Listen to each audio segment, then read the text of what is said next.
Okay, energy and stress, that's what we're here to learn about. So I really enjoy audience participation, so if you kind of interact with me, if you want to throw out some questions, I love asking spontaneous questions. Not too much getting into a big debate because it tends to drag on, but you know, if you want to get involved, please do. This is what I focus on, helping people have more energy and less stress. Why? Because I actually think the root cause of illness isn't really so much what you eat. I mean, what you eat is crucial. You can definitely poison yourself and ruin your life by eating very badly. I don't disagree with that. But really, I'd say the main thing about having a good quality of life is having a lot of energy and as little stress as possible. And we'll go over exactly what those two things mean. So you said, like, positive stress, maybe not all stress is bad, that's certainly true. So we'll go through both of those. So normally I have a speaker introduce me and tell you why you should be listening to me, but I guess that's my job now. So,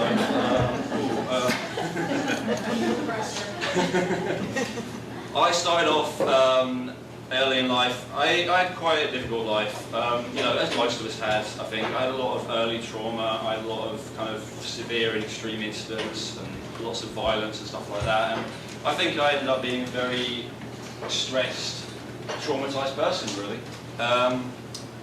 You know, I had an abusive father, I had bullying throughout my early childhood at school, and even though I had a good diet, my health was always bad, you know. And I think the main reason for that is because my stress was always high, I was always in fear, I was always depressed, had all these negative emotions, had a really bad attitude towards life, and as a result my energy was always low as well. You know, and even though I was being a vegetarian my whole life, and you know, I ate good food, and I didn't eat any sugar or MSG or anything until I was 6. Still, I had a miserable life, and I was very, very unhealthy. So this is partly why it's convinced me, you know, it's not just about food.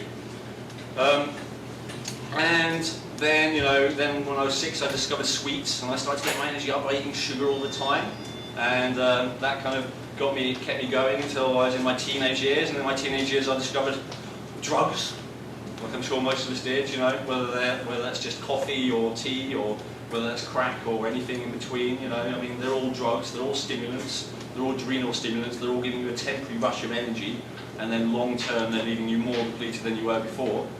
And I got by on those for another decade or so until I ran myself pretty much into the ground. And in my mid-20s I was absolutely depleted, you know, I was like the walking dead. I remember an ex-girlfriend said I looked like a zombie. I had no energy. I was a head chef in a restaurant, so I was working, but I just, you know, like, it was one of the busiest restaurants, and there's like, you know, 1 order in 5 minutes, 1 order in 4 minutes, 3 orders in 3 minutes, you know, and it's like all day just stress. And eventually I was just like, right, that's it. I was like, my health collapsed very badly. I had what they call like an anxiety episode, and I just decided I'm going to have to sort this out once and for all. I'm going to have to sort my life out, because living this way is not sustainable. At the time I was spending, some of you may relate to this, like hundreds of dollars a month on stimulants to keep me going, and then hundreds of dollars a month on health supplements to make up for the fact that I was using lots of stimulants. So, and then I was working really hard to have enough money to be able to afford all that stuff, which made me more depleted. And it's just like this insane situation I think a lot of people in this field kind of get into. Does anyone feel they relate to that? Spending a lot of money on things to keep them going, and a lot of money on things to keep them going, so yeah. So I decided, you know, I'm going to find a solution once and for all, and what I found shocked me, which is that no one's really offering a solution. There he is. No one was really offering a solution. There was like a few tidbits here and there, but, you know, everyone talks about diet and nutrition and TCM and Ayurveda and tries to put you into their box, but no one was like, you're really depleted, you don't have energy to do anything, here's what you do. So I basically had to create my own system from scratch in order to do that. In the last couple of years I've gone from being that person to living the life of my dreams pretty much, having some very well-known raw food clients, including Sama and Shazzy, who you know, introduced me and promoted me and stuff, and Philip, and lots of people, because I feel raw food is a really important part of the puzzle for health, but it's only part of the puzzle. And you know, the reason I have these clients who've been raw fooders for, you know, a decade or whatever is because there's more to it. And the more to it is to get your energy back and to really understand about energy. And of course, people like David Wolf, who's coming here soon, have really promoted this as well, talking about some of the more advanced, beyond raw food, things that you can do to really maximise your energy. And that's what we're going to talk about today. We're going to talk about the traditional Taoist way of looking at energy. Anyone here know what Taoist means? I do. Who's that? Tao is the way. The Tao is the way. Excellent. The two main preoccupations of the Taoists are being in alignment with nature and what is natural, and cultivating energy. They have like a 5,000-year written tradition, so this is something that, you know, at least. So for thousands of years they studied different ways of cultivating energy, different types of energy, and they're just the absolute masters of it. So that's why I turned to Taoism to really find out about this. So what Taoism teaches is that there are three main types of energy. And the reason a lot of us get into trouble is because the most we're normally aware of is one type. Okay? There's one type that raw food helps with, and that's called, I call it, your everyday energy. And in Taoism, or TCM, they call that Qi. So what does that mean? In Western medicine, or in Western science, we relate that to something called ATP, adenosine triphosphate, which is basically cellular energy. So that ATP, Qi, that is literally where matter meets energy. So your body takes substances like nutrients, and then at some magical moment that turns into you breathing, you moving, you speaking, you thinking, and that's called ATP. That's the bridge between matter and energy. So this is one of the type of energies that we want to look to cultivate if we want to be healthy. Without this, you're dead, pretty much. But when you can get by for a long time with it being very, very low, and you're not going to have a quality of life, you're not going to be radiant, you're not going to have vitality, you're not going to have optimism and enthusiasm and all the rest of it, but you can get by with quite low levels of ATP. One of the reasons why we have low Qi is because our cells are so overburdened with toxicity, right? And this is something that they focus on a lot in the alternative Western health community. Detoxifying, cleanses, on and on and on. There are a couple of other points to it as well. One of the reasons that we are low in Qi is because we eat food which is very, very low in Qi. Or otherwise known as biophotons. That's where you can actually measure it. Who's seen the pictures, like in David Wolf's book, where you can see the Carillion image of the raw foods, right, and how they have just that much more energy, right? So that's the Qi.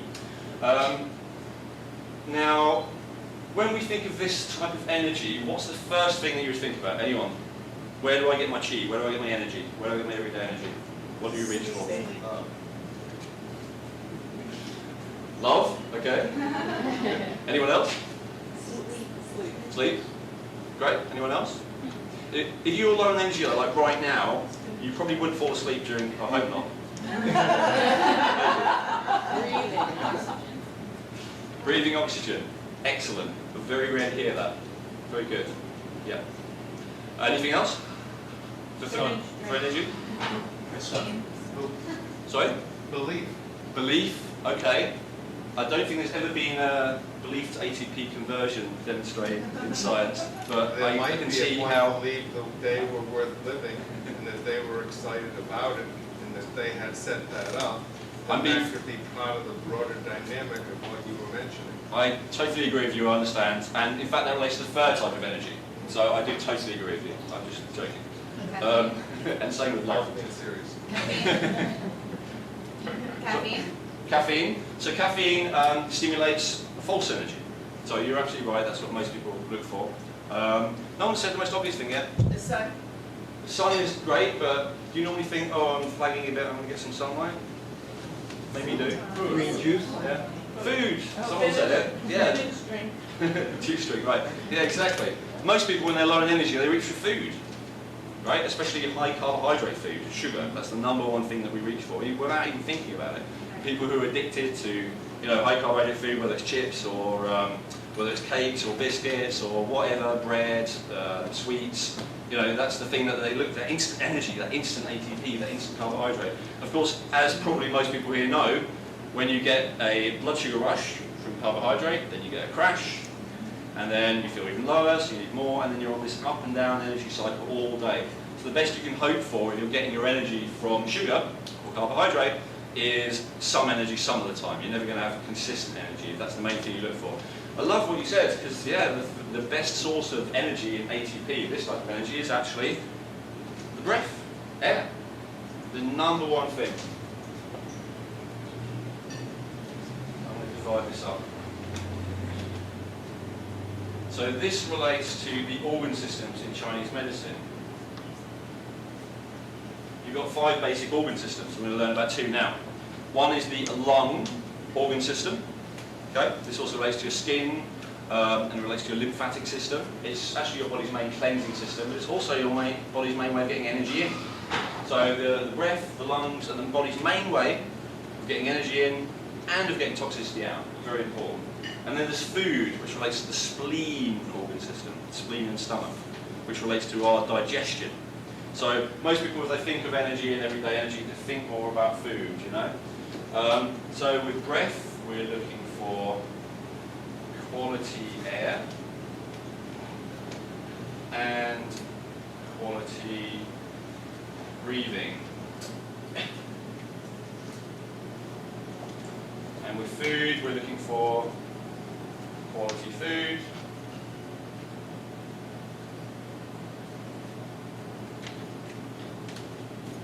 quality eating. Really quite simple, right? So, to have as much of your everyday energy as you need, and to not have to reach for drugs, to not have to reach for stimulants, to not have to reach for carbohydrates, to not be in this constant up and down, up and down, up and down with energy, it's basically a matter of always being aware of these 4 points. What kind of quality of air am I breathing? If you're feeling very foggy in your head, if you're having problems concentrating, if you're feeling like you're flagging, if you're feeling like you're not sure what's going on anymore, it's almost guaranteed, in my experience, that you've been in a room without any ventilation for a while.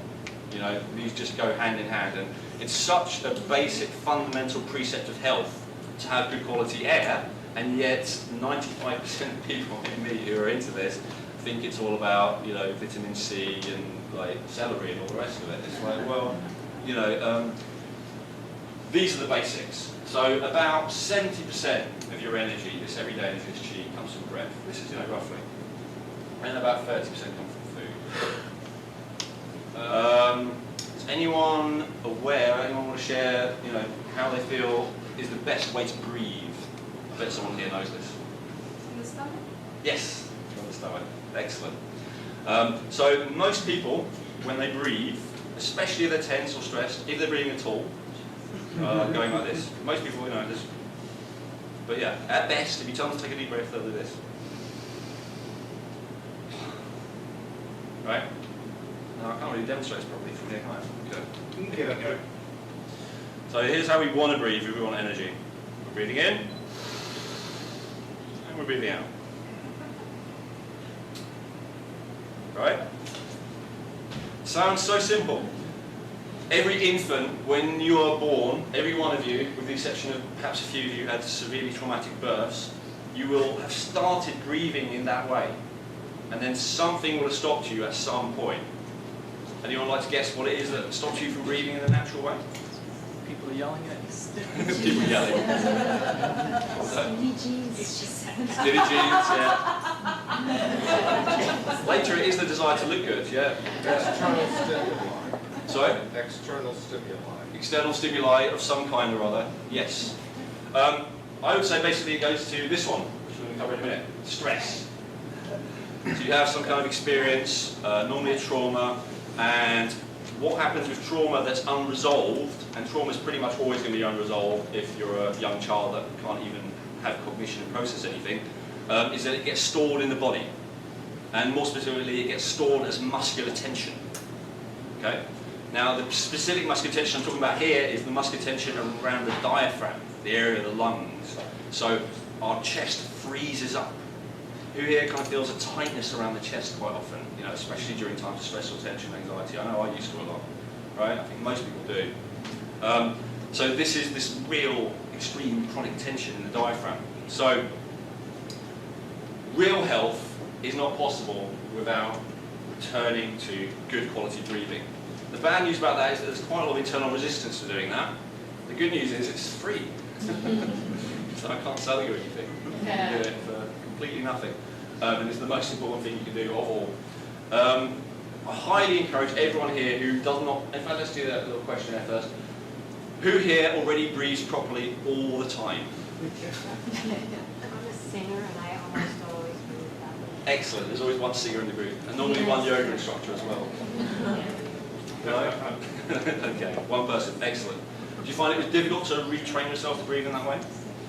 Or not, because of the motivation you had? Yeah, I mean, I Took a remember long time. a long time ago when I first started lessons, like eons ago, they put a book on your stomach and you'd lie down. And that's how we practice, learning how to do that. And did you notice a change in the way you experience the world, your health, your energy, anything like that when you learned to breathe this new way? You're gonna say no. Well, singing just always makes me feel better, so that's probably why. Singing always makes you feel better. Always. So breathing that way always makes you feel better. Excellent. So this way of breathing, where when you breathe in, the belly goes out, and when you breathe out, the belly goes in. Everything else, all the supplements, all the raw food and all the rest of it, as wonderful as they are kind of like a prop, or something that's just making do with the fact that you're not breathing right. Breathing right really is where it's at in terms of high quality health, okay? And having energy, and reducing the stress. We'll talk about that in a minute.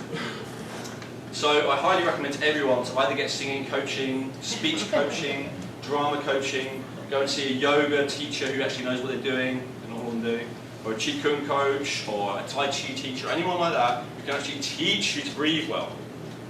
Okay? Who here is committed to doing that? It's not thinking enough of you. Okay, I'll work on that. This is the thing that's going to make the biggest difference to your health. Okay, quality of breathing, quality of air. We have time later, and you're not too full of food, and we'll do some practice of that. Good quality food. Quality eating, I really mean quality digestion, so let's just add that. So good quality food. Hands up here if you've heard enough of people telling you what you should eat. Definitely you. Yes, me too. Boring, right? Yes. I think we all know, if not the ideal diet for ourselves, I think that's an absolute minefield that most of us have no idea about, but we all know we could eat better, and we all know how we could eat better, right? There's a certain degree of that. So we could eat more raw, we could eat more fresh, we could eat more organic, we could eat more superfoods, we could eat more nutrient-dense foods, we could eat more seaweeds, we could have more high-quality supplements, right? So we're all kind of familiar with that. Quality eating, the way you eat as well, the way that you digest. Simple tips along that regard that you've probably heard before, but really make a big difference here. Don't eat too often. I'm amazed about the amount of people I come across in this country who think it's a good idea to eat every 2 hours. I'm like, is this a common thing you get on TV or something? I don't know. I mean, it's worldwide, but it seems to, especially over here, everyone thinks it's good. I'm like, every time you eat, you are burning through your body's energy. So we think of calories as giving us energy. Actually, to get calories from calories to ATP, as any kind of biochemist that in the room will tell you, is this incredibly complex process. And it uses up a hell of a lot of energy and a hell of a lot of nutrients and a hell of a lot of resources. So it's not the best form of fuel for you. If you're eating all the time, you're putting a constant strain on your digestive system. A lot of the time you eat once and then you eat again 2 hours later, the food that you were starting to digest before, your liver just stops processing and dealing with them, and it starts digesting the new food. And the other food goes in half digested. And that's true even if it's raw superfoods, it's still not being digested properly. And then that works its way into the small intestine. And then it starts to rot, and then it starts to get blocked, and then it starts to attract parasites, which then create acidity, which then create more toxicity, and on and on and on, which then create disease. So it's this massive chain reaction of problems, and it all basically starts with overeating. Now, I'm not trying to make anyone feel bad for overeating. I mean, the reason we do it is because we're low on energy, right? We're low on energy, we need to get through the day, we've got kids to pick up from school, we've got work to go to, or work to stay at, rather than just go home and give up on life. So we eat. But what if you're honest to God hungry every 3 hours? You just not eat? It's a great question. Or do you drink instead? Excellent question. I would say if Elwin, you're... can you repeat that question? Yes, thank you very much. So what do you do if after 3 hours you're incredibly hungry again? Great question. So I think you answered your own question by saying, do you drink? Most of the time people confuse hunger for dehydration, sorry. So actually when you're hungry, you're really thirsty. And we're going to talk about hydration a lot when we do the next energy. So we'll cover that in a second. The other thing is, if you eat in the kind of quantity which is satisfying to you, and the kind of quality which is satisfying to you, and with the right balance of macronutrients, and that's something that actually I'm going to have to do a whole other chart about. So again, I love this because it's like, let's spontaneously change it based on what you actually want here. So, thank you. Here's a 4-part question I would ask before choosing what I'm going to eat with every meal. And I promise you, if you ask that question, you won't be hungry again 3 hours later. And that is, how can I get, number 1, the most nutrition, 2, with the least calories, 3, with the right balance of macronutrients for me, and enjoy the process. That sounds like quite a long question, right? Actually, you can probably answer it once you're used to this in about 10 seconds before every meal. So how can I get the most nutrition? Because if you don't get a very nutrient-dense meal, you will not be satisfied. With the least calories, because as we just said, the only scientifically verified, guaranteed, proven, time-tested way to increase lifespan significantly is reducing calories, right? It gives you more energy. Number 3, with the right balance of macronutrients. Now that can be quite a minefield, and everyone has different opinions about this. No, you should eat only fruit. No, you should eat only fat. No, you should eat only animal protein. You know, there's all these different opinions. It's really about finding what's right for you at the time, and that changes as well. At one point, I was someone who needed mainly fats. Now I need quite a lot of carbohydrates, you know, to be satisfied, to be able to go 6, 8, 10 hours between meals and feel totally satisfied and not feel hungry and not feel like my energy dips. But you know, that's changed, and that's something you need to be aware of. So it's about finding what's right for you. Right balance of macronutrients, and then lastly, enjoy the process. That's like my little Tony Robbins flair at the end. But it's kind of true, because if you're spending the whole time, I should do this, and I should do that, and is this right, and should, there's all this stress, right? And you see everyone do it, right? And then you're not enjoying the process, and you're not going to digest your food properly, and you're not going to get the energy from it, and you are actually wasting your time. You may as well eat at McDonald's and enjoy it wholeheartedly, pretty much, in terms of, no, from a real energy point of view. It's just, so enjoying the process. So how will that look like in reality? Most nutrition. Get some superfoods in there. Get some seaweeds in there, right? Whatever one you like, you know, I don't like spirulina. Well, don't eat it, you know? That's fine. Maybe you'll like blue-green algae. Maybe you'll think anything green is disgusting. That's fine. You know, you'll find something that works for you, right? I personally like a lot of sea vegetables and fresh salad stuff and some nice fats and some root vegetables. I'm good, you know, but and lots of superfoods and chocolate. Awesome. But, you know, you'll find whatever is right for you. Then when you get those nutrients in consistently, and this can take a little while, you actually start to feel genuinely satisfied. And then you don't need to eat as often. Right, that's really good. Enjoy the process. This is probably actually the most important one. Enjoying the process. Okay, so that's pretty much the other side of qi. So qi, just to remind ourselves again, is the air you breathe and the way you eat. Okay? Okay. Any questions so far? Comments? Feedback? Jokes? Number 2.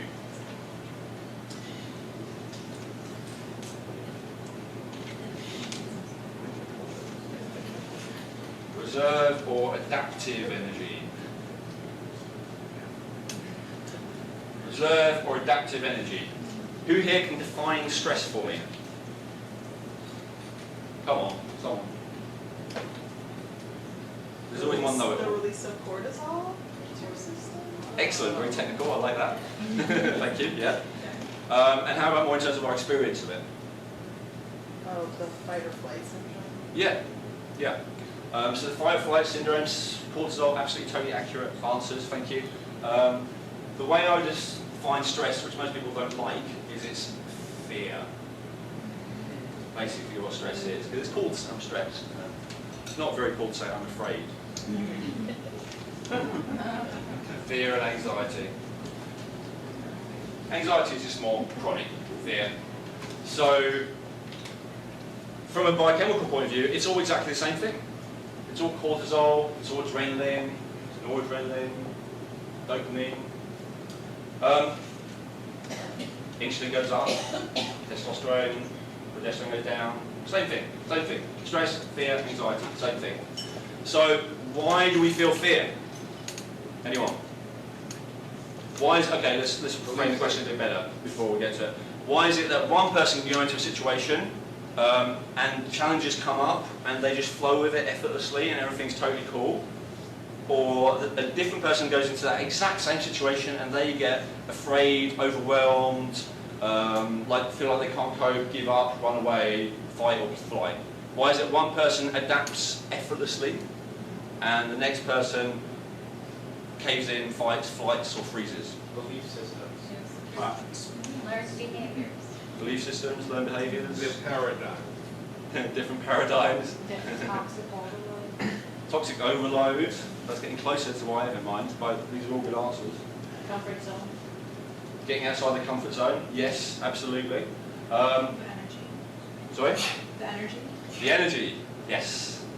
The way that the Taoists look at it, and I realise this is just another way to frame things, it doesn't mean that belief is wrong or anything else is wrong, it's just a different way to frame things, is that if you have enough adaptive energy, which the Taoists call Jing,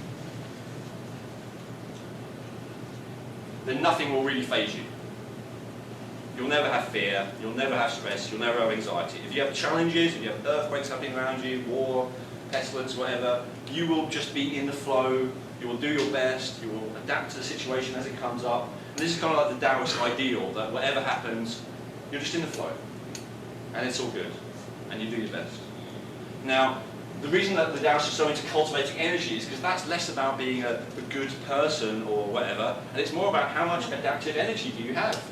So you could be the most well-meaning person in the world, but if your reserve of this adaptive energy gets low, you will start to feel stressed and anxious. And there's a lot of instances. One of the biggest drains of adaptive energy, just to give you a practical example, for women, is childbirth. Simply because that comes from your parents, especially your mother. So your mother has actually given you your reserves of energy. So the amount of clients who I speak to, who are women, who are mothers, who are like, I was fine, I was confident, I was getting into my life, I was in the flow, and then I gave birth, and then I never recovered. And now I'm always anxious, and I'm stressed, and you know, and they're like, oh, it's because I've only had 2 hours sleep a night. I mean, yeah, that's true, but that doesn't help with adaptive energy. Or they're like, you know, but this even happens to women who have like full-time nannies and, you know, whatever. This is, you've actually given a significant portion of the energy to your child. And it's very easy to get into, oh, but I still listen to the law of attraction, and you know, I still have these positive beliefs and these positive paradigms. Why am I now feeling anxious for no reason? You know, it's because I'd say it's more than just what's in your head; it's what's in your body, and that's what we're talking about. We're talking about a particular type of energy. So when your adaptive energy is low, that's the main thing. You feel stress, fear, anxiety. Now, we talked about the lungs and the spleen. So this one relates to the third organ system. And we call this the kidney organ system. Now the kidney organ system actually relates to a lot of different things. And I'll go through each one and the common problems you get. It relates to the brain and central nervous system. So when your reserves of energy get low, you tend to have confusion, lack of clarity.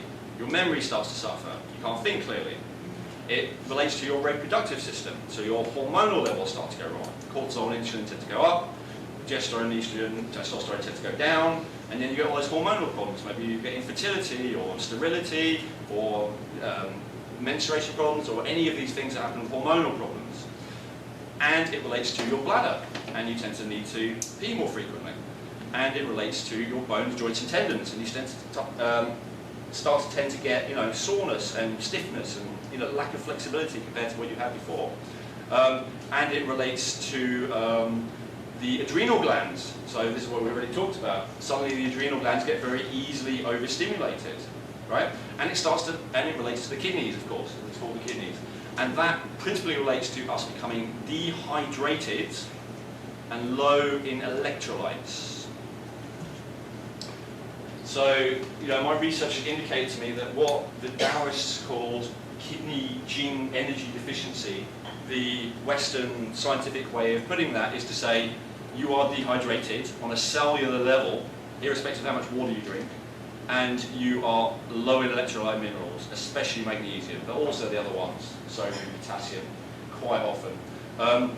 So what happens is, especially when your body goes through fear, stress, anxiety, and that could be any kind of stress, right? It could be mental stress like a deadline, it could be physical stress, someone's about to hit me, it could be traffic stress, it could be I've just had a big toxic overload stress, like you said. It could be I've just eaten way too often stress. It could be all of these different kinds of stress. All of those things cause the body to go into stress mode, and what it does is it excretes water and it excretes electrolyte minerals, especially magnesium. And when these electrolyte minerals go out, everything stops working properly. Probably enough of you have done some research in nutrition, and if you're chronically deficient in magnesium and zinc and potassium and all the rest of it, your vitality plummets. Everything stops working properly. All the enzymatic processes in your body can't work. So the main thing to focus on is to rehydrate and remineralize.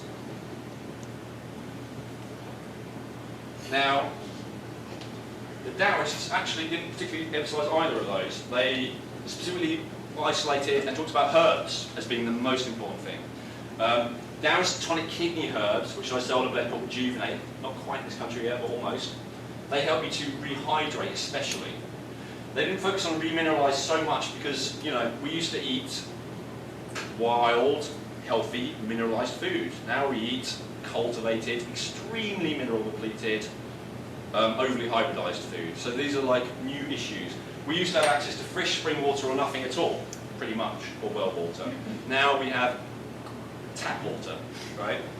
Or filtered tap water, which really isn't any better, no matter how many thousands of dollars you spend on a filter. I'm sorry, it's not anywhere near as good as what Mother Nature does to water, which is make it drinkable and make it hydrating on a cellular level. This is really what we want. Who's aware of the whole spring water phenomenon that swept the raw food world recently? Is that all? Come on, enjoy it. Oh, this is great. Excellent. Okay, findaspring.com. I went with my neighbour a couple of days ago to get spring water, and there was a queue outside the spring. There was 5 people waiting with their glass bottles to get spring water. Like, awesome. This is like a quiet revolution, again, which is, in my opinion, way more important than food. Okay, way more important than food. My mind is kind of blown to this 2 years ago, 2.5 years ago, when I first went to a raw vegan cafe, which I ended up being the head chef in. And I was talking to the guy there, a very knowledgeable guy, and I said, I'm really into this raw vegan thing, what can you recommend? He said to me, what kind of water do you drink? And I said, tap water, right? Because I was like, I'm buying water, like, how bourgeois is that? I'm not like paying money for water, you joking? And he said to me, do you realise that you're actually probably healthier eating McDonald's and drinking spring water than you are eating a 100% raw vegan diet and drinking tap water? Who here already knew that? Excellent.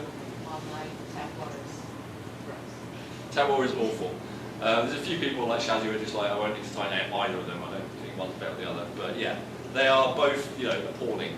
I would try and see tap water, including filtered tap water, at the same level as you probably see McDonald's now. Only not with the I want it a little bit element, just at the kind of element. That's the most important thing. Spring water. Everyone can go and get their own spring water. If you can't get it personally, that means that's because you're busy and you've got a job, in which case you have money, in which case you can pay someone else to go and get it for you. So actually, there's never an excuse, right? Or perhaps you're severely disabled and have very little support, but there's someone out there who loves you, and you can persuade them to go and get spring water for you. As a priority, right? You're spending money on groceries, you're spending money on food, you're buying celery and romaine lettuce and goji berries and all the rest of it. Go and get yourself a few glass bottles and go and get yourself some spring water and then actually drink it and make it a habit. And you will not believe what happens to you. First of all, like you said earlier about being hungry, I have a really, let's do this one.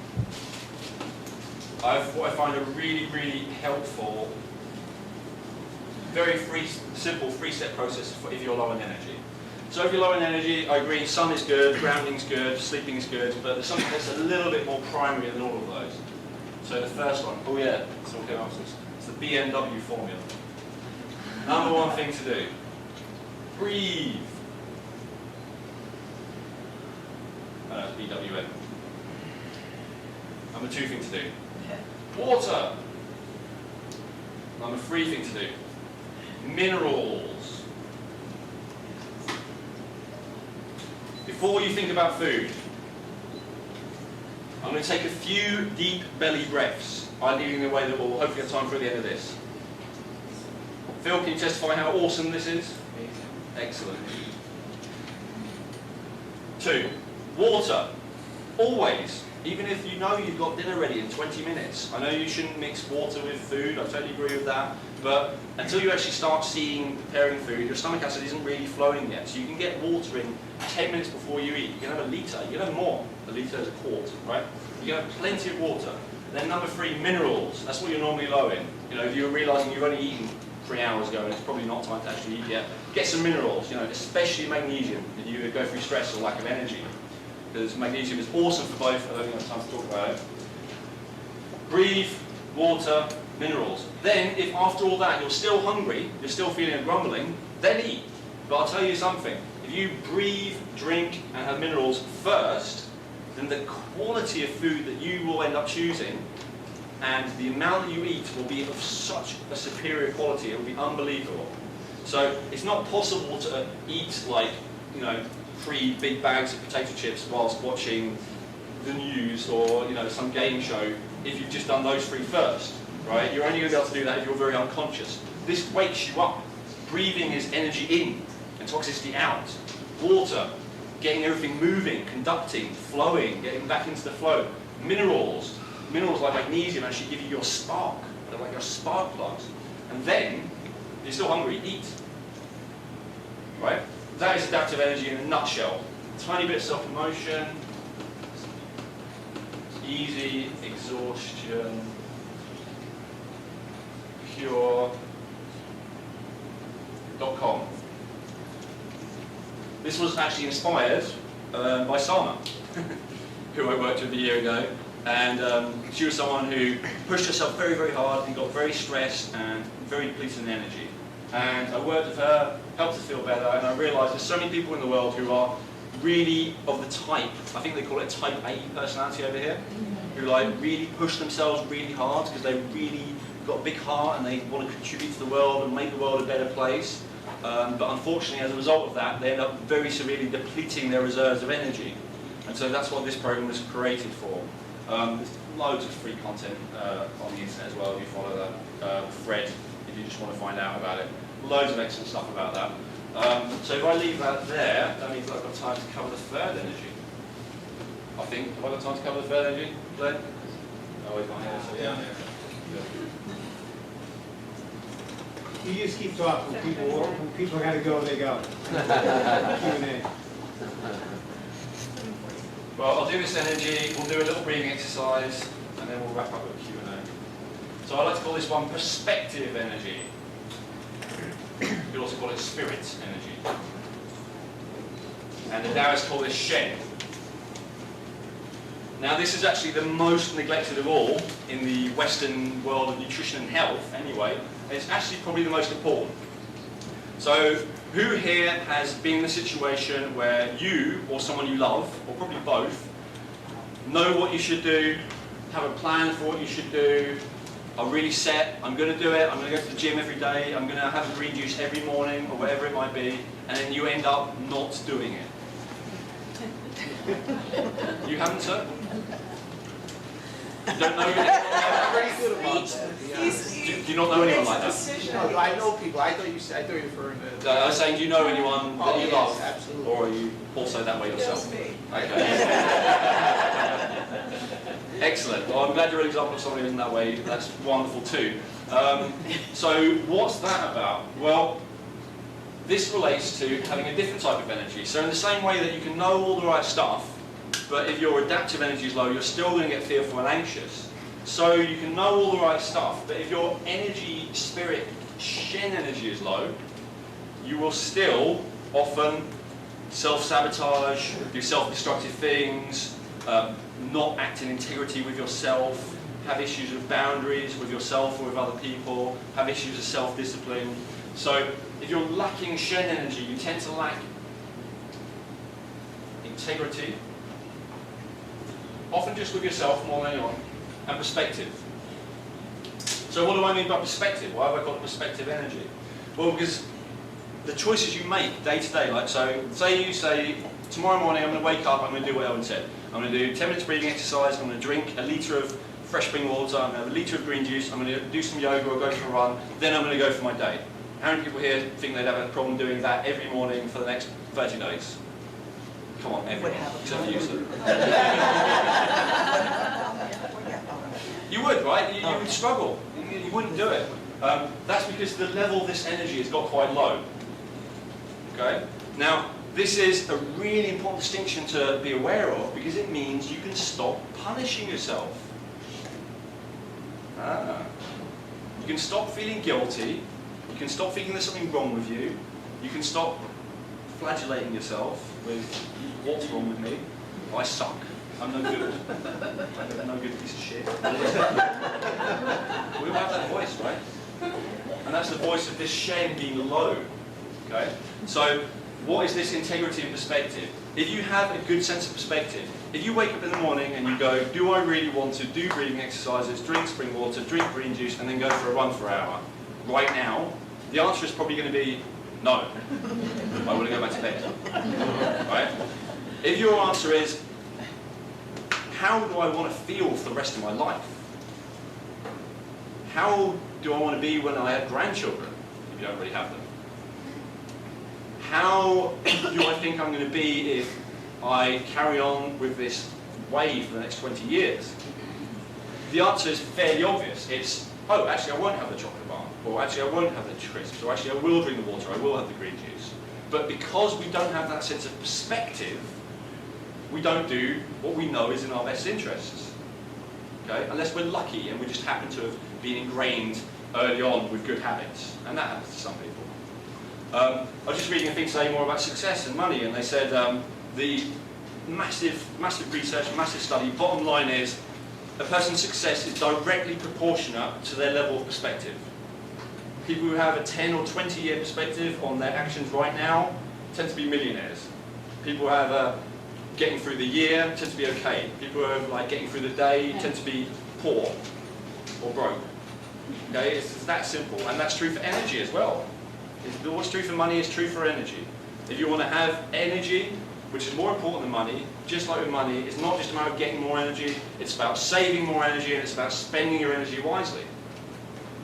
Okay? If you only have a limited supply, despite all those self-help people tell you, you know, I mean, there's infinite energy in the universe, but there's only so much your body can hold. And once it's gone, it is gone and you die. So, sorry, reality check. It's something that you do want to be aware of. Cultivating that energy. You get what I'm saying, that's why you're laughing. That's why you do what you say you're going to do. So, having adequate amounts of this. So that's kind of the benefits. When you have adequate amounts, you tend to be considered an authority as well. People listen to you. People respect you. You tend to be the leader rather than the follower. You tend to have strong boundaries. You tend to have integrity. You tend to have a code of ethics. When you don't have any of that, then that's when you tend to struggle, and you tend to like look to other people for approval or direction or anything like that. So this one relates to the heart and the liver. I'm only going to cover this subject in brief because it's a huge one. But basically, here is how I sum it up. Your heart is about saying yes, and your liver is about saying no. That's pretty much what we do. You know, that's what integrity or perspective is about. It's about opening your heart to the right people, the right situations, the right things, the right opportunities, and then also saying no to the wrong people, the wrong foods, the wrong social choices, the wrong partnerships, the wrong business opportunities, the wrong whatever it might be. So it's about being able to say yes and being able to say no. Being able to say yes is the whole rah rah, positive motivation, life is great, people are wonderful, the universe is on your side, all that kind of thing. Law of attraction, who hasn't heard all that good stuff about why the world's great? Okay, awesome. And then this one, probably less taught, is about boundaries. Equally important though, you can't say no in the right sense. If you can't say no to a colleague, or a partner, or your child, or your father, or your mother, then you're probably not going to be able to say no to yourself either. If you can't say no to yourself, then it's like, oh, but I want the chocolate. It's like, okay, I'll just indulge you. You know, and then before you know it, you're like £300 or 400, like my friend was, before he completely up to his level of shed, right? Up to his level of perspective energy, total transformation. Philip's story is so inspiring to me, and when I first met him, that's when I knew we were going to be friends, because he did make this complete transformation. He was someone who had low integrity with himself. Would you agree with that, Phil? And went to someone who had very high integrity with himself. He said no. He said, you know, no to any cooked food. You know, no to just making do with being the way he was. No to anything, and yes to life. Yes to health. Yes to more food. You know, and whatever it might be for you. That's getting your Shen up, that's getting your perspective energy up. And now he's a leader, and people listen to him, and they follow him, and they respect him, you know. That's just what happens. And that probably wasn't your original intention, Phil, right? You just want to survive, pretty much. Yeah, you want to live. But then what comes with that is all the rest of it. So, exercises for this. It's really a matter of... I really like this. When people ask me if I want to do something, I try and make a practice of this. I like to say either, 1, I'd love to. 2, tell me more. Or 3, no. And then that's it. Right? No, well, I should, and I want to, but I can't, and this, and that, and maybe, and this, and you know, when you have this Shen, when you have this perspective energy, everything lines up. And because we do have these different organ systems, we have a heart and a liver and kidney and a spleen and lungs and a brain and sexual organs, and they all want different things. Sexual organs want to reproduce, the stomach wants to eat, the heart wants to connect, the brain wants to learn. And if we just let them drag us around willy-nilly, you know, then we're like learning something on Facebook when we should be, you know, we're connecting on Facebook when we should be doing our job, or you know, we're learning something online or in a book when we should be relating to our children, or we're satisfying our hunger when we should be out having a job, or whatever it might be, because there's no consistency. So with Shen, with perspective energy, everything lines up, and all the different parts of you, it's like, if anyone here worked in an organisation where everyone just seems to do their own thing and no one really communicates with each other and they all have different purposes and everything just goes wrong all the time? Anyone worked somewhere like that? Yeah, I've worked at several places like that. I think we all, probably most of us have. Imagine that's most of us, that's most of our lives. What it's possible to do is kind of invite in like a powerful leader, a powerful charismatic leader who everyone follows, not because they tell them what to do or because they're bossy or authoritarian, but just because they respect them. They're like, yes, okay, this person has a guiding vision, they have like a goal, you know, they have a definite purpose, and I'm happy to get behind that. Even though maybe I would prefer to be doing this, I'm willing to work as part of the team, I'm going to contribute, you know. So it's that internal harmony, and just like you can have that in an organisation, you can have that within the organisation that is you. Right? You can say, I'm going to step up from now on, I'm going to invite that part of me in, the part of me that has a very clear, definite purpose, and goes for it no matter what. And all the different parts of me that have the, but I should do this, and I want to do this, and I need to do this, and they can all just... And I like to, most of my life now, and you can challenge me on this if you don't believe me, should, want, need, will, and do are all the same. Anyone not believe that I mean that? Say it again. That I will, I should, I want, I need, and I actually do. They're the same thing. There's not that conflict. Want to need? You say it's not possible. No, not one. Not possible. So you don't believe me, I'm lying.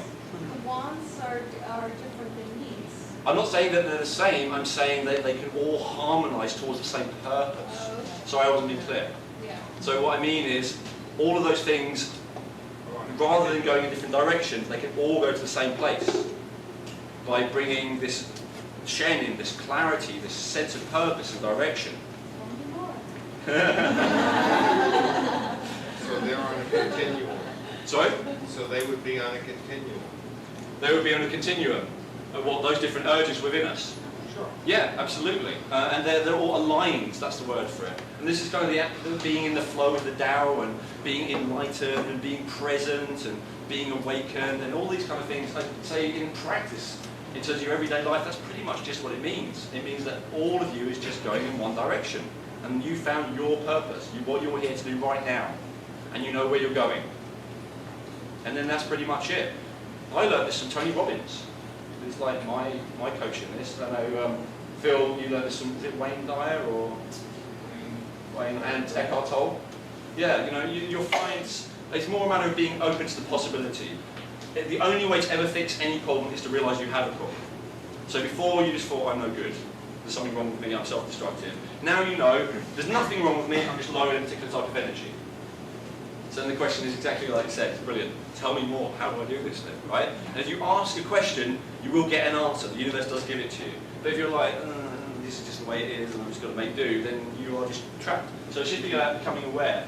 I probably will create a program about this one at some point, but I haven't done so yet. Like I say, just be open to the possibility. And then the practice, really simple. Yes, no, tell me more. Explain, tell me more. Well, sometimes you can't just say yes or no because you don't know enough information. And then you just need to find out more.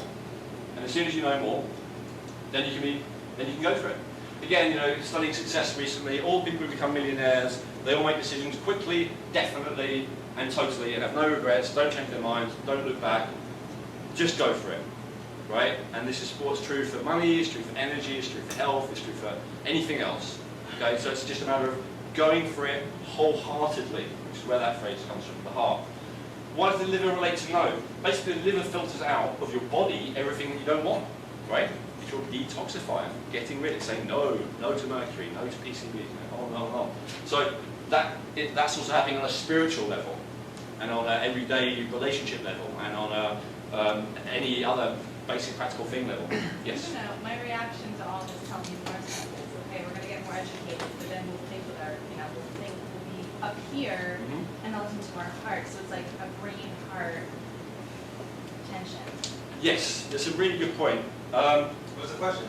Yes, thank you very much. My comment was, once you get into tell me more, then it's like you're up here, you're thinking too much, you're not listening to your heart. So your heart and your head are just in constant battle. This brings up a brilliant point. Thank you very much for that.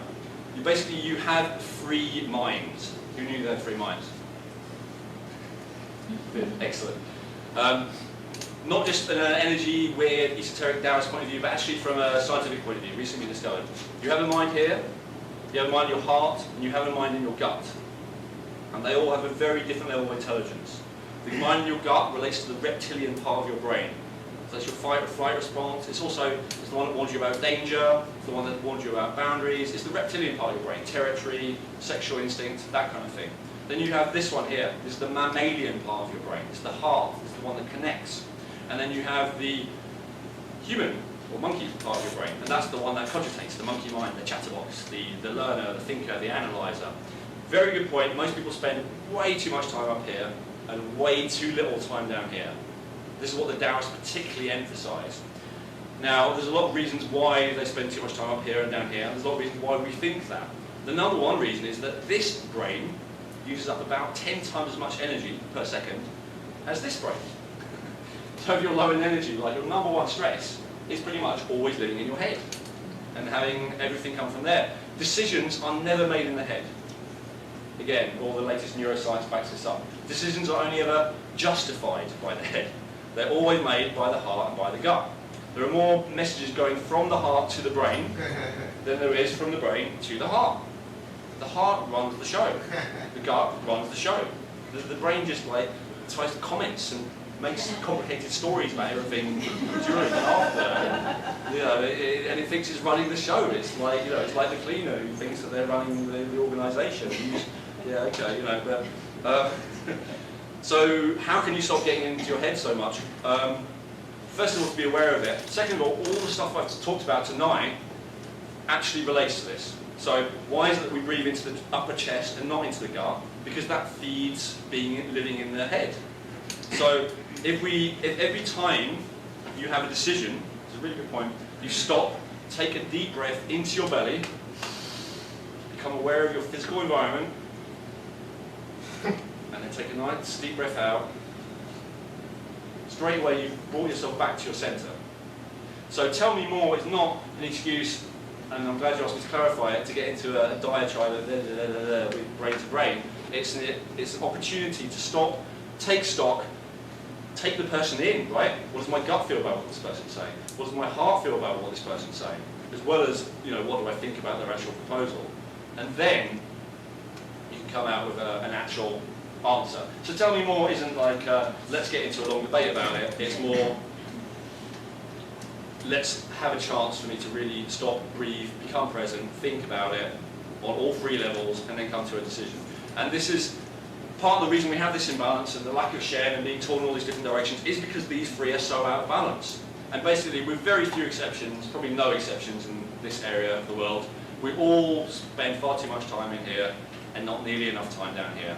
And some of us are quite firmly based in the heart, and that's wonderful. But again, that can lead to imbalance. The heart can easily get overstimulated, over-aggravated. If you tend to live in the heart too much or put too much energy in the heart, then you have a tendency to get frustrated and impatient and push yourself too hard. And there's that whole burning out thing that we talked about earlier. Fire tends to reside in the heart, so you can very easily come from there too much as well. You can't be too much in the gut, because being in the gut is present. This is awareness, this is consciousness, and this is thought. Always start with awareness. Then when you've got the awareness, then you go to consciousness, and then when you're conscious, you're able to connect, your conscience is activated, then you can start to think about things. We always do the exact opposite. We think about things, and if we're very lucky, remember to feel and become aware. So it's a perfect question because it does relate to this thing. It's basically about getting our 5 organs to all cooperate, and it's about getting our 3 brains to cooperate. And to say, you know, we're all after the same thing. And the worst thing you can do with this is to ignore, devalue, underestimate, and underappreciate any of those centres. And if you're in this community, you're probably not going to undervalue the heart, but you probably will undervalue the gut. You'll undervalue the reptilian part of yourself. You'll not like the, you know, the animal, territorial, instinctual, survival-orientated part of you. And the problem is when you devalue it and you ignore it, it starts to sharpen its worst aspects. And also you can be very easily controlled by it. Because that's what all, you know, without getting too conspiratorial, that's what all media and advertising and all the rest does, is it basically leads you around by your reptile brain, you know, and just gets you to points out what you should do and you just do it. Because we're so unaware of that part of ourselves. So it's really about becoming aware of that part of you. And, you know, how do you do that? I mean, there's a long, complicated course about it, but the bottom line is stop, breathe into the belly, become aware right now. That's actually it. I'm going to come up with a $500 course to sell you about it as well. But actually, that's the bottom line on it. So, wrap up and questions? Yeah, question for sure. Okay, awesome. I'd like to just start. You had talked about how your diet changed. Yes. So can you kind of walk us through that? Because I feel, talking to a lot of people about what they eat, they think they're going to find that magic way to eat, and then they don't have to worry about it anymore. You had mentioned fats and carbohydrates, and you went from eating maybe one amount of this type of food to this amount. Just clarify that a little bit, maybe why that. So I started off just eating absolutely appallingly. I would eat a croissant and latte for breakfast. Not always croissant, lots of lattes, and a split or 2. And then I would smoke throughout the morning until probably like when I finished my shift at work, like 8 hours later, and then I'd eat my first food, and that would normally be like pasta and cheese, and then later I'd probably order a pizza. So my diet was basically gluten, dairy and chemicals, and sugar and coffee, yeah. So I went through quite a big shift. First of all, I cut out anything bad, all drugs, all sugar, all gluten, anything. Actually felt worse, felt awful. Everyone was like, Elwin, you've given up like every good thing in your life, and you actually look and feel worse than ever. You're an idiot. And I had like, literally no support, and it's only because I got a little bit ashamed. I was like, no, I'm doing it my way. I'm doing it right. So that was the first thing. Cut out all the bad stuff. Didn't do anything. Other stuff, which I won't go into, did help. Basically the stuff I teach. Then in terms of diet, next big thing was raw food. Found out about it, like discovered Shazzy. 2 weeks later, I was like, right, I'm raw food is done.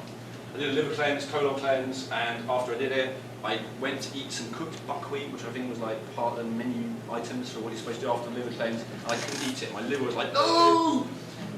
Okay, so yeah, 2.5 years, I didn't eat any cooked food, so that was that.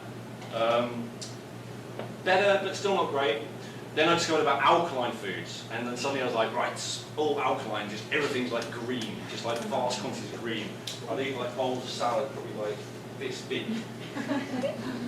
High, you know, like rocket, cucumber, and awesome, like 5 avocados. But everything's there. No, I'm not exaggerating, you see me eat. So, 100% alkaline, that really did help, that made me feel better. That brought me to the next level. And then I got into the superfood thing big style. So, you know, having loads of all the kind of superfoods that I'm sure you sell here. And that was really awesome. And then just including that, we eat green foods. And then I found more and more that I just didn't want the green foods anymore. So all I was eating, sorry, just for anyone not clear of the alkaline diet, that's like the Robert Young, alkaline, Gabriel Cousins type of thing. And that's basically loads of greens, loads of raw plant fat, nothing else. That's kind of like the bottom line of it. So that was good for a while, made me feel a lot better. I spent a year eating no sugar. That was the next thing after the alkaline one. No carbohydrate, no anything. Completely balanced my blood sugar. Awesome. That was like the biggest shift in my health of all. Bigger than being 100% raw fooder, bigger than alkaline, bigger than anything, was just cutting out all sugars and just getting off this just once and for all, just like no. And it was so hard, so difficult. I gave up smoking, easy, you know, gave up all drugs, easy. Sugar is the one thing I just failed at and failed at, so I can't do it. I'm very firmly convinced that sugar is the gateway drug. It's not marijuana. And once you're on sugar, you've got the energy crash, then you will need a blood sugar fix. And it may be sugar or it may be a drug, like cocaine or tea or whatever, and it will bring your blood sugar back up and it will go down. And this is like the biggest shift in my health in terms of my diet, was getting rid of all sugars. But even that didn't last, because eventually I realised I needed some carbohydrates in my diet. Very against grains, never eat grains. Even when I'm totally breaking all my rules, don't eat any grains at all. No oats, no quinoa, no nothing. I've had hundreds of clients now, and I've literally found I've never had one client who had good digestion who eats grains. I've never had one client who has digestive problems who doesn't eat grains. Always go hand in hand. I don't think grains are optimal food. I really like to look at the karma of foods. So like with sugar, the karma of sugar is sugar and alcohol mass production is linked to the most despicable form of slavery that our world has ever known. Grain production is pretty much where civilization and slavery started. And now in the modern age, soya and most of the conventionally grown meats, cultivated meats, are linked to pretty much the destruction of our planet. So it's not just about the chemicals that you can analyse in the lab, it is also about the karma and the energy around something. And I think when you cut out all the foods that have that association, back to wild foods, back to superfoods, back to real foods, really, really awesome. And so I guess the last step from that was really, I started to massively reduce the alkaline foods. I like even the green juice I didn't want.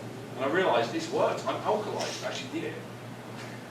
Can I do a brief digression about alkalinity? Sure. Okay. Who here has come across the idea of, I'm too acidic, I need to be more alkaline? Awesome. Who here thinks it's all about drinking alkaline water and green juices? Well, what we do? Who here thinks that being alkaline is mainly about eating alkaline foods, drinking alkaline drinks? You know I'm going to say it's wrong, aren't I? Okay, let's put this in a different way. according to most of the alkaline kind of gurus that I've come across, that's basically what it is. It's, you know, it's buy mine, alkalizing water thing, eat lots of greens, and we'll basically sort it out. I have a very, very different approach from in practice, because I know many people who work with these people for years, and they still are nowhere. And they're still like, I only need to go 1 day without my green juice, and I feel like, you know, appalling. People who've been doing this 10 years, 20 years, it's just ridiculous. So what's the root of it all? If you are overly acidic, fundamentally it is because you are not. Anyone? Breathing. Yes. Breathing properly. Oh. 70% of your excretion, and this is a huge topic so we won't go into it, but 70% of your excretion is via your lungs. Most of what goes out during that excretion is acid waste. So if you are stressed, if you are tense, if you're not breathing properly, you are not removing enough acids. What happens?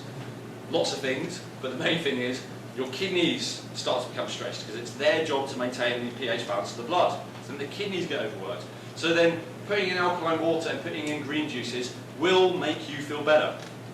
There's no doubt about that because you're buffering some of that acidity. But is it actually resolving the root of the problem? No, not at all. Because what is the root of the problem? The root of the problem is you're not breathing right, your kidneys are massively strained and overworked. So what do? Restore proper breathing, strengthen the kidneys, and again this is why I recommend kidney tonic herbs and electrolytes, which the kidneys need, as well as quality spring water. Not in a plastic bottle though, but I didn't want to carry glass in my hand. Then you have addressed the actual cause of an excess of acidity, rather than just buffering the symptoms, addressing the actual cause. So that's why I feel I started to address the actual cause, didn't need the greens anymore, actually over-alkalized me, those kind of pH strips confirmed that. And now I go for, I like root vegetables for carbohydrate. I really like coconut fat for fat, it's like my main source of fat. I like to have superfoods, I like to have a lot of tonic herbs, which are actually a source of nutrition as well. And I like to have some kind of either superfood protein, maybe like sun warrior protein like you do here. And then that's protein, carbohydrate, fat, fresh in terms of some nice salad, green leaf. And nutrients, partly obviously from superfoods, partly from supplements, partly from herbs. Done, I'm happy. Why coconut butter? Because it's just like the least strain of the liver of all the fats. Why the brown rice protein? Because it's just the least strain on the kidneys for protein. Why the root vegetables? Because the other options are fruit, and there's all the research about fructose being bad for you. Grains, we've really gone through grains. Pulses, they make you fart, if you want to admit it. So what does that leave? Basically roots. Sorry, I like roots. That's my justification for my own method, but of course you need to find what's right for you. Pulses means beans, lentils, chickpeas. And are you totally complete with sugar even now? Yes. Except for root vegetables. Well, I'm complete with it. That doesn't mean I never have it. What about agave? Never touch agave. No one. No. Never agave, because it's, I consider it poison. Honey, I don't really do either, but I'm not against it for those who agree with it. Nuts? No? Not really, because they're not ideal for the liver again. Chia seeds, no. Chia seeds I do. Yeah. I was just talking about bulk, but yeah, chia is awesome. You mentioned roots for, what do you eat? Just like, Well, I started off having them raw, and then I started cooking them. And now I still raw fooder, except for I make stock with my tonic herbs, and then I add some root vegetables, some coconut butter, and some salt to it. And that's like my tonic herbal soup, and that's my cooked food. could you name a few vegetables that you eat right now? That sounds great. Root vegetables? Yes. Yeah, That you sure. eat, that you would get. I love Jerusalem artichokes. They're probably like the best of all, because they're really high in inulin, which is a prebiotic, feeds you good bacteria. I love jicama, I think that's the right pronunciation, right? I love eddos.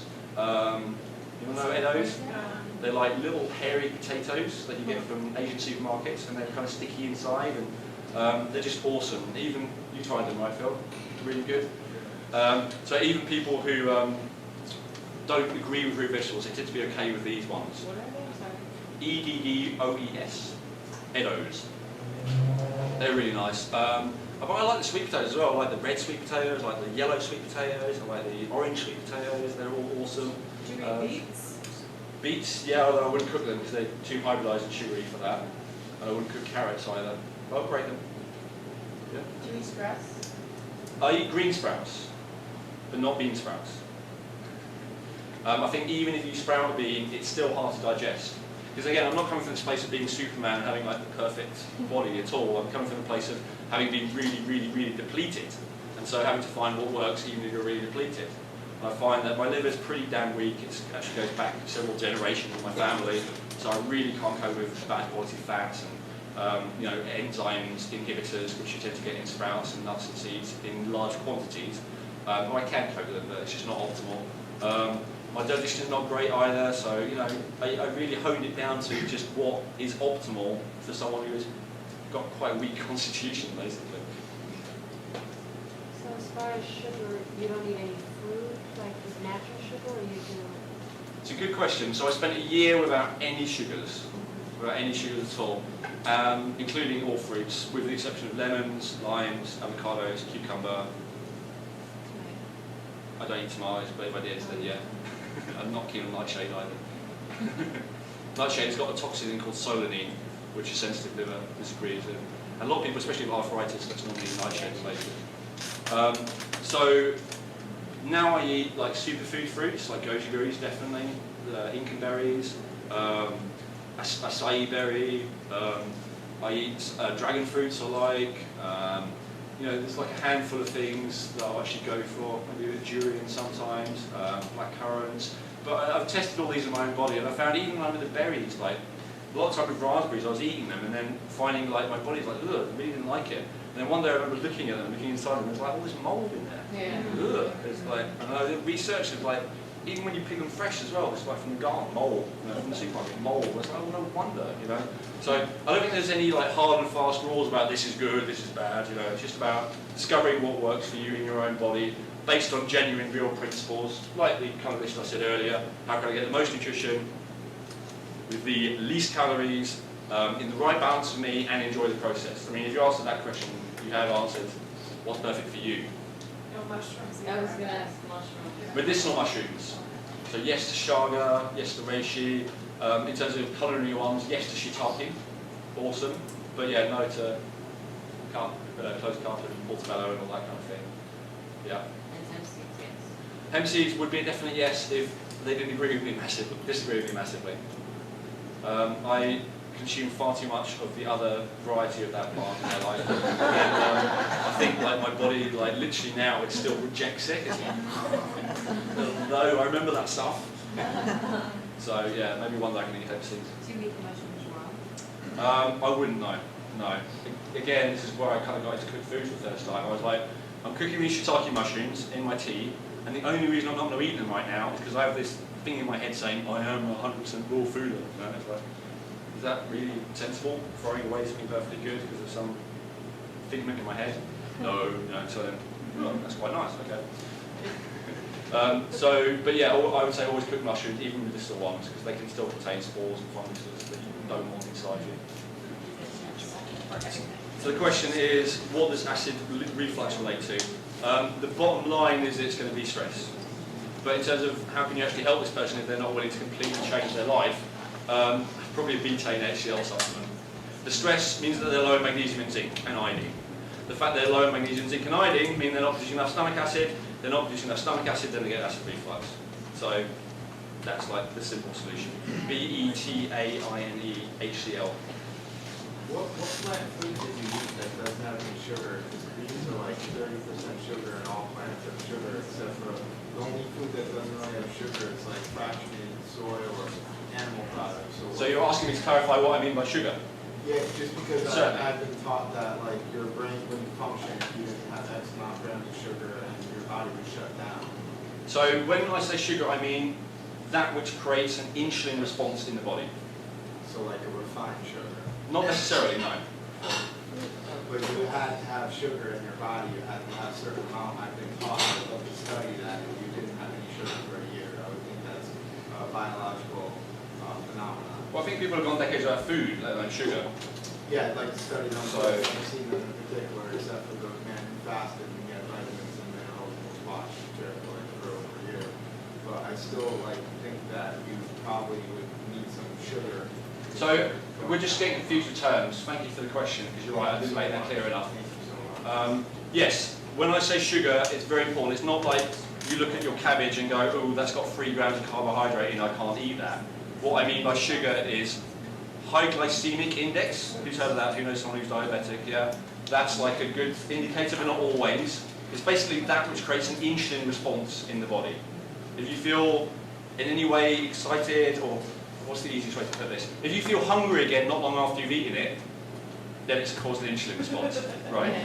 If you feel stressed as a result of having it, or frustrated, or anything like that, then it's created an insulin response. That's basically the bottom line. Thank you so much. A pleasure. We'll do a couple more questions. 2 more. Oh, I've got to ask Phil though. So 3 more. I'll do the last one. Okay, go. Thank you. I hold stress in my gut, and you said earlier that you couldn't focus, you can't focus too much on your gut. No. And I know that there's stress there, like the muscles tighten up. The other side, that you can't focus too much there. I thought you said that earlier. No. Oh, okay. It's the We exact tend opposite. to. The more you focus here, Yeah, the better your life gets. okay. From a Taoist point of view, it's as black and white as that, basically. The more you bring your focus here, and obviously focus isn't like making it more tense, it's actually focus, relax, breathe. That can be like your mantra. Focus on the belly, relax the belly, breathe into the belly. Focus into the belly, relax the belly, breathe into the belly. Repeat until you no longer have stress. Again, really simple. My pleasure. The spring water you're talking about, are you talking about a source out of a mountain or something like that? Or like anywhere that's just naturally pouring out? Awesome question. I love these questions. I can talk to that as well as far as local, so you Perfect. can respond first. So general answer to that is you don't necessarily have to go up a mountain. No, in fact you don't. A guy called Daniel Vitalis, you probably most of you heard of. Spoke here in March, yeah. Spoke here in March. Probably, On the table. probably will be apparently laid on here, but I give quite confidence for that. Started a brilliant website called findaspring.com. Everyone, I want you to be familiar with this. I want you to look, obviously Glenn's going to tell you in a minute, see what the closest spring in your area is. Then, if it's not close enough, find one closer to you and put it on findaspring.com. This is a way to contribute to the rest of the world. Now, how do you actually get it? It varies massively. Sometimes it's like a pool in the ground, you have to put your water in there, it's not particularly hygienic.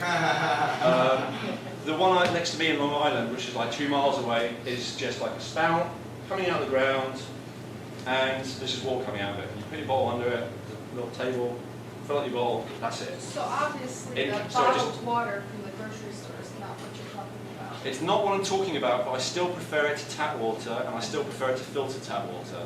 Because at least at one point in the distant past, it was spring water. Right. So it's lost most of its life energy through the process of bottling and ozonation and infrared and all of, sorry, Yeah. ultraviolet. But it still used to be spring water, so it's still better than recycled sewage water, which is basically what tap water is.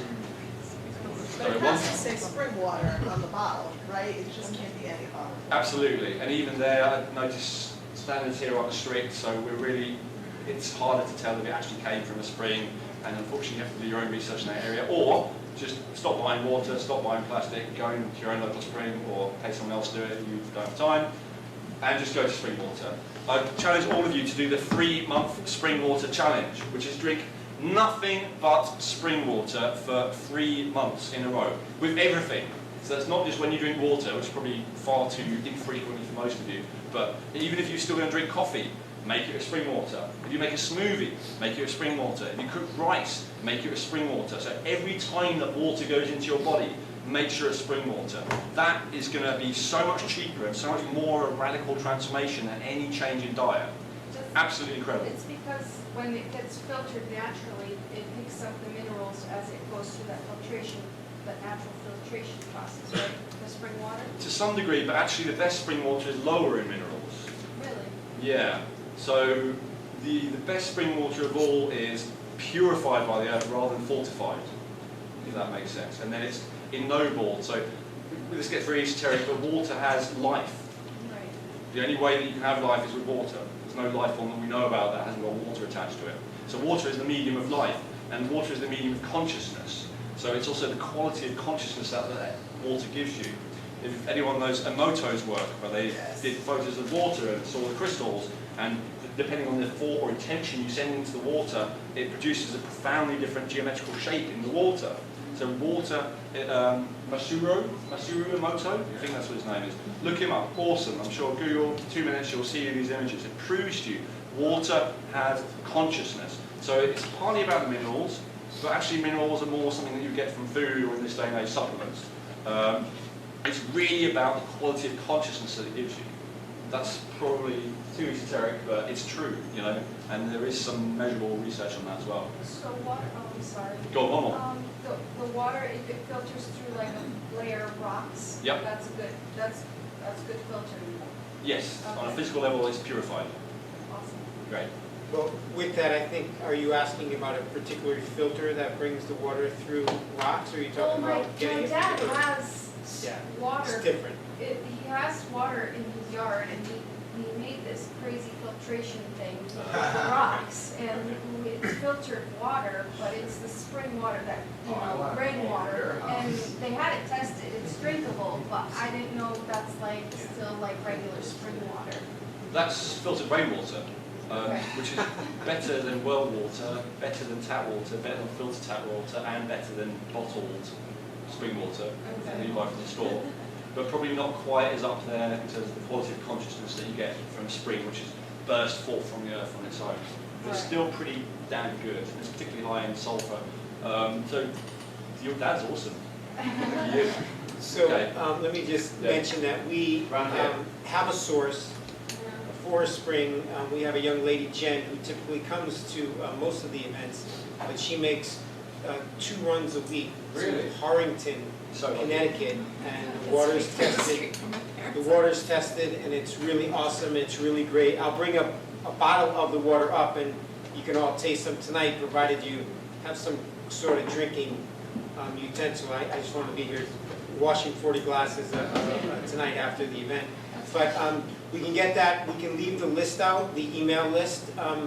If you want water, I mentioned to Jen, because I knew where this was going to go tonight, that we talk about this, and for a small gas-paying fee, we can start making this a little bit of a spring water drop-off, if you like, or just go to Harrington yourself and get these bottles and fill them. It's awesome to have glass. That's the step we haven't made yet, because I don't want a young girl to carry 5 gallons of glass water to and from the spring and whatnot. So we're not at the glass yet. It's just in big Poland Spring 5-gallon bottles, but it was all harvested about 4 days ago from the spring in Harrington. It comes ice cold.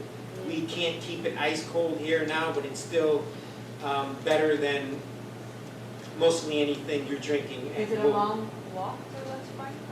Harrington is not a long walk. I haven't been to the Harrington Spring, but I just say, you know what? Findthespring.com, set your vacations up around the spring, get to know the springs in New England. That's what I did. And have fun with I'm it. moving to New York. I'm going to move 2 miles away from the only spring in New York. You know? So Daniel just- Vitalis bought a house because it was near a spring. A lot of people are buying houses because they're near springs.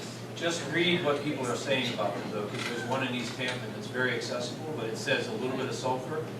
It's barely tolerable. When you contain it and open it, it will almost knock your socks off. So you guys are really, really, really lucky to have Jen.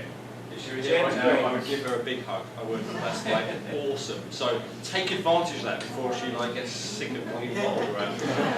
Sign up, do it, definitely. You know, no question. Let's say Philip. Edward Phillip.